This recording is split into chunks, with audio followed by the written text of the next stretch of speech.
Bunlar benim arkadaşımı öldürdüler. Ölümü de hak ettiler. Ben de öldürdüm.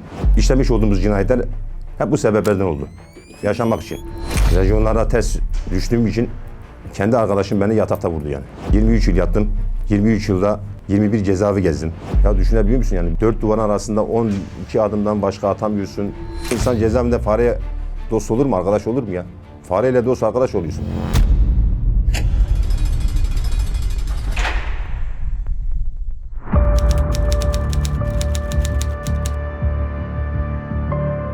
Ya ben Serdar İthak, 1976 doğumluyum.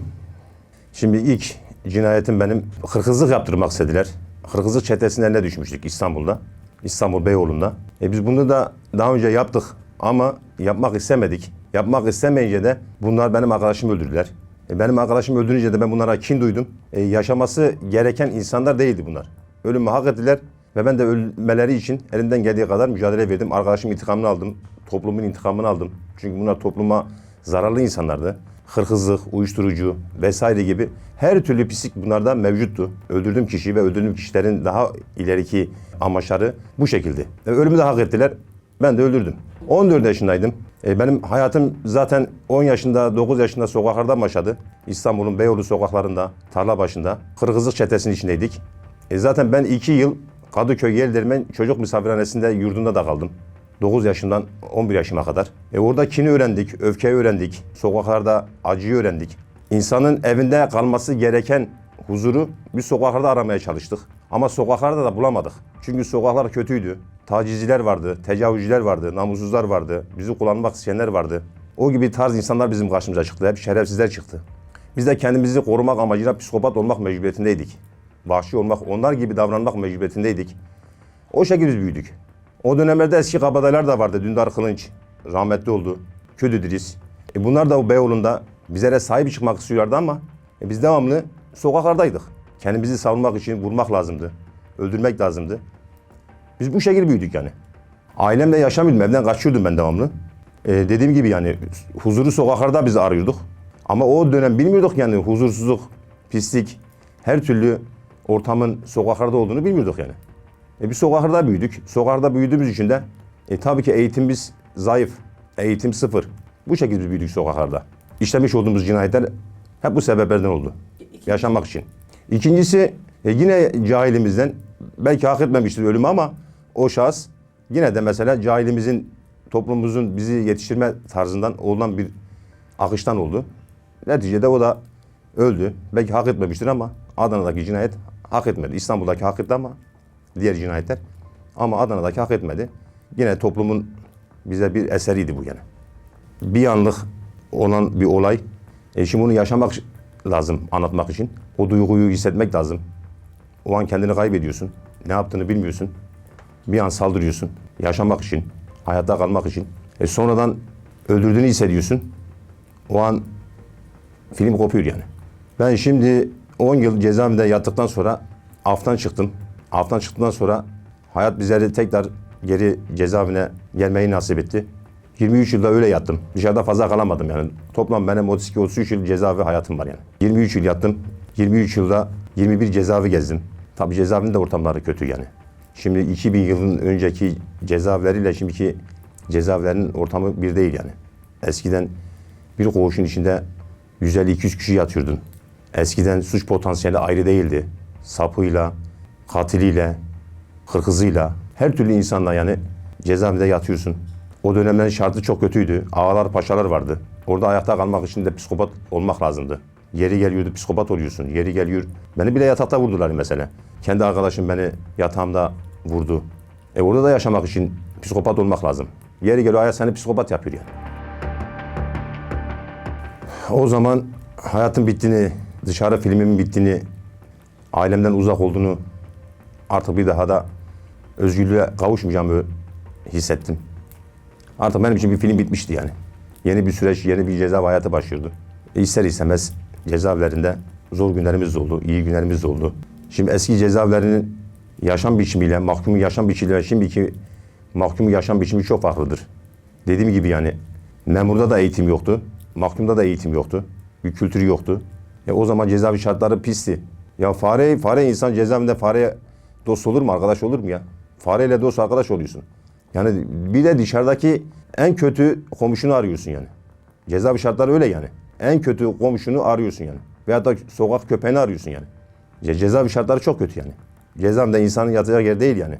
Her türlü insan geliyor. Onun için yani cezaevi yatacak bir yer değil. İyi bir ortam değil. Biz her zaman gençlere bunu söylüyoruz. Biz hayatı ezilerek öğrendik. Hayatı biz zorluklarla öğrendik. Hayat bizleri süreci buraya kadar getirdi. Çok şükür şu anki konumumda mesela bakış açım değişti, fikrim değişti, düşüncelerim değişti, kişiliğim değişti, karakterim değişti. Değişmiş yok diye bir şey yok yani. İnsan kendini değiştirebilir, suç işlemeden de durabilir yani. İçeride en çok neyi özledim? Annemi özledim. Beni cezaevinde unutmayanları özledim. Hep arkamda duran ailemi özledim. Beni hiç bırakmayan ailemi özledim. Başka hiçbir şey özlemedim. Ya ailem yine hayatını idame etti. Zorluklarla cezaevinde bana bir şeyler göndermeye çalışıyorlardı. Hep arkamda durdular. Tabii bu düşmanlık korkusu da vardı. Her zaman arkamda durdular. Beni kazanmak için. Evet, güzel bir soru. Ben şimdi cezaevlerinde en son Ünye, açık cezaevinde de yattım, kapalısında da yattım Ünye'nin. Şimdi eskiden ben cezaevlerinde gardiyanların kötü olduğunu bilirdim. Tabii illaki kötüsü de var, iyisi de var da oranın bir hazır kuvveti dediğimiz iç güvenlikle ilgili memurları var mesela. Şimdi oranın başkanı vardı Yetiş Yıldız. Ona şu soruyu sordum ben bir gün. Dedim ki ne, Sayın Başkanım dedim. Ben sizi tanımadan önce diyordum hazır kuvvet cezaevinin en kötü infaz koruma memuru diyordum. Gerçekten de onlar da zorluk çekiyor. Her türlü psikopat mahkumlarla uğraşıyor. Çoluğunu çocuğunu bırakıyorlar. Senin sayenden dedim ben dedim hazır kuvveti sevdim dedim. En kötü günümü şu şekil bağlamak istiyorum. Hücrede yatıyorum. Yani hücre Sinop dediğimiz yerde cardun duyular. Kedi kadar fare yani.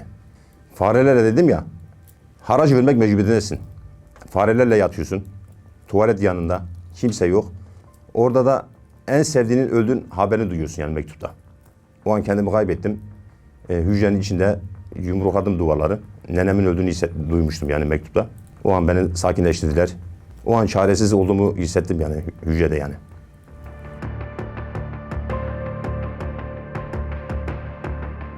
Ya çok mahkumlara sorun yaşadım. Her türlü mahkum dedim ya var yani. Psikopatı var, şizofreni var, duygusalı var, iyisi var, kötüsü var. Tabii birçok mahkumlarla kötü günümüz de oldu yani. Şimdi cezaevinde gücün olmasa, biraz psikopat olmasan, biraz giderli olmasan sapasağlam cezaevinden çıkamazsın. Onun için de cezaevinde de vahşi olmak lazım, psikopat olmak lazım, rejyon sahibi olmak lazım. Bunları uygulamadın mı hayatta kalamazsın, hayatta ezilirsin. Çok anılarım var yani cezaevinde. Ben bugüne kadar 21 cezaevi gezdim. 21 cezaevinde de mahkumuyla da memuruyla da iyi günümüzde oldu, kötü günümüzde oldu. Kendi arkadaşım rezyonlara ters düştüğüm için kendi arkadaşım beni yatakta vurdu yani. Şişlediler beni. Bundan daha kötü bir şey var mı yani? Kendi arkadaşın tarafından vurulmak yani.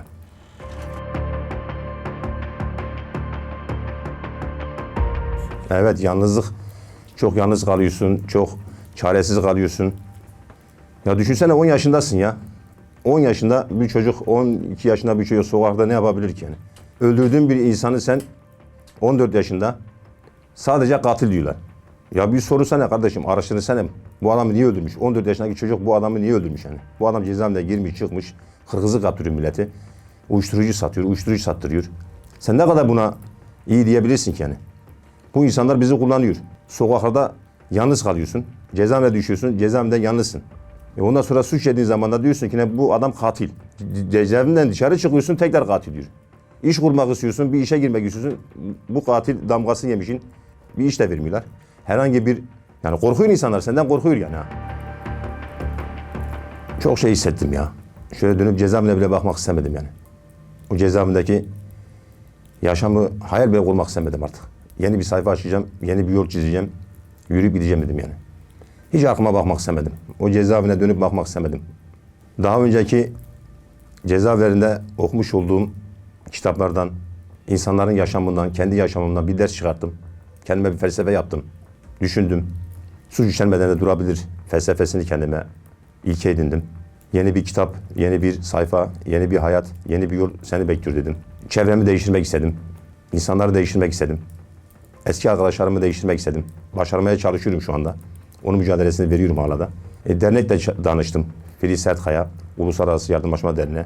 Bu beni çok etkiledi. Hatta cezaevlerine konser vermeler, cezaevlerine herhangi böyle bir şeylere gittik.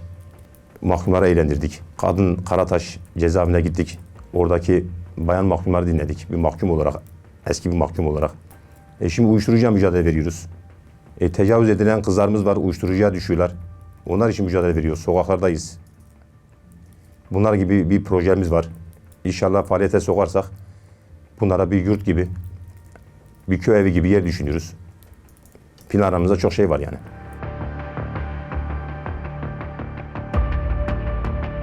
Ya cezaevi ıslah etmez. Cezaevi nasıl ıslah etsin ki? Bir insanın anasını, babasını, kardeşini ıslah edemediği veya da insanın kendisini ıslah edemediği bir yer cezaevi nasıl ıslah eder ki yani? İnsan her şey kendi beyninde bitiyor yani. Kendi yaşamında bitiyor. Ya düşünün yani çocuk anasından babasından bir şey görmüyor, çevresinden bir şey görmüyor, hep uyuşturucu görüyor. Yani bu insan nasıl ıslah olacak ki yani? Yani kazanmak için mücadele veriyor, kavga ediyor. Hayatın kavgasını veriyor. Yaşamak için öldürüyor. Para kazanması lazım. Bu sokaklarda büyümüş. Bu insan zalim olmasın kim zalim olsun? Herhangi bir eğitim yok. Bu sokaklarda büyümüş bu çocuk ya. Kendini ezdirmemek için ezmesi lazım. Sadece Kur'an nedir? Ayakta kalmak için. Bizim toplumumuz bugün duyarsız. Genç yetişiyor. Ayakkabısı yok. Elbisesi yok. Diğer insanlar gibi rahat yaşayamıyor. Yaşamayacağı gibi de kazanmak için uyuşturucu satıyor. Uyuşturucu içiyor. Tuzaklara düşüyorlar. Kız, erkek, çoluk, çocuk hepsi fark etmez yani. Şimdi bugün cezaevlerinde yatan 300 bin tane uyuşturucudan yatan var. Hangi bir tane zalim, hangi bir tane baron şu an cezaevinde? Yok. Hep kurban seçilmiş sokak torbacıları dediğimiz, tabir ettiğimiz insanlar cezaevinde.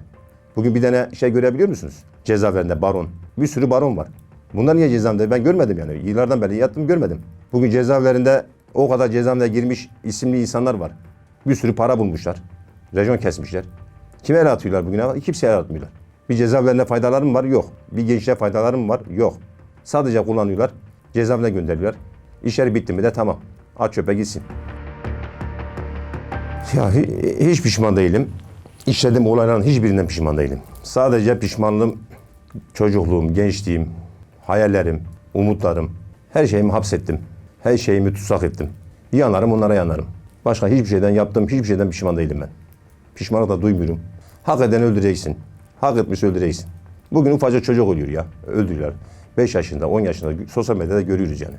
Ya 5 yaşındaki çocuğu sen öldürüyorsun. Tecavüz ediyorsun. Veyahut da herhangi bir konu için. Ya 5 yaşındaki çocuğu öldürüp, 10 yaşındaki bir çocuğu öldürüp bunu nasıl bir vicdan olarak kabul edebilirsin ki? Şimdi bunu öldürdüğü zaman katil mi oluyorsun? Cezaevinde öldürüyorsun. Bir ton cezalar alıyorsun. Sapı öldürüyorsun. Cezaevinde bir sürü ceza alıyorsun. Yıllardan beri öyle vardı yani. Namussuzları öldürenler, sapıkları öldürenler hep cezaevinde. Diğer mahkumları öldürdüğü zaman bir ton ceza alıyorlar yani. Müebbet alanlar biliyorum. Hala cezaevinde olanları biliyorum yani. Yılları gidiyor. Ya düşün yani. Cezaevine geliyor. 5 sene yatıyor, 10 sene yatıyor, çıkıyor. Cezaevinde de bu adam eğitim yok ki. Tekrar çıkıyor yine tecavüz işi yapıyor. Bu kadın cinayetleri. Ülkemizde zaten kadın cinayeti bizim toplumumuz namus kavramını bilmiyor yani. Namus kavramını bilmiyor yani. Yani namus kavramı nedir? Onu sorsan eşini öldürmüş gelmiş. Niye öldürdün oğlum sen eşini? Valla namusumu temizledim. Lan nasıl namusunu temizledin oğlum sen? 10 senedir ayrılmışsın sen bu kadından. Kendine bir yuva kurmuş veya da gitmiş hayatını yaşamış. Sen bunun neyine namus cinayeti? Namus cinayeti nedir yani? Namus cinayeti ya birinin namusuna zorla sahip olursun. Tecavüz edersin. Kendini savunursun. Namus cinayeti budur yani. Ne yaptı diyor, beni diyor aldattı diyor. Dön bir de kendine sormam. Sen aldattın mı? Ben erkeğim. Nasıl erkeksin? Karını öldürdün çocukların sokaklarda. Sen geldin şimdi karı gibi bulaşık yıkıyorsun, çamaşır yıkıyorsun. Ondan sonra diyorsun ki ne pişmanım. Eşinin, karının kıymetini ondan sonra anlıyorsun. Niye pişmanlık duyuyorsun yaptığın bir şeyden? Ceza aldın, müebbet aldın. Çıkış tarihin yok. Bu şekilde mi pişmansın? Erkek adam yaptığı bir şeyden pişman olur mu? Çünkü yaptığın doğru bir şey olmadığını kendisi de biliyor yani. Ama kabullenmek zor. Bunları da söylüyoruz. Onların yüzüne de söylüyoruz yani. Niye sen bu cinayeti işledin? Namus cinayeti. Adı namus cinayeti. Şunu söylüyorum. Gençler annelerin, babalarının kıymetini, ellerindeki gençliğin kıymetini bilsinler. Sonraki süreç cezaevleri dönüşüm olmayan bir kapı kapandı mı bir daha o kapı açılmıyor. Oradaki zorlukları görsünler. Oradaki zorlukları bilsinler. Özlemi, hasreti bilsinler. Kendilerini ve akıllarını kullandırmasınlar. Bugün kendi mutlulukları için, kendi hevesleri için, kendi yaşam kalitelerini yüksek göstermek için gençlerimizi zehirleyen, gençlerimizi yok eden, gençlerimizi kullanan insanlar bunlara kendini gençlerimizi kullandırmasınlar. Kendilerine güzel bir özveriyle hayata tutunsunlar. İnanıyorum ki başaracaklar. Ya düşünebiliyor musun yani bir güneşe hasret kalıyorsun. 4 duvarın arasında 12 adımdan başka atamıyorsun. Yani cezaevini özenmesinler, özgürlüğün kıymetini bilsinler. Bulundukları şartların kıymetini bilsinler. Yani 2 gözü kör olan, 2 ayağı olmayan, 2 kolu olmayan toplumumuzda çok insanlar var. Hayat o kadar zor bir şey değil yani. Sağlıklı bir insan için.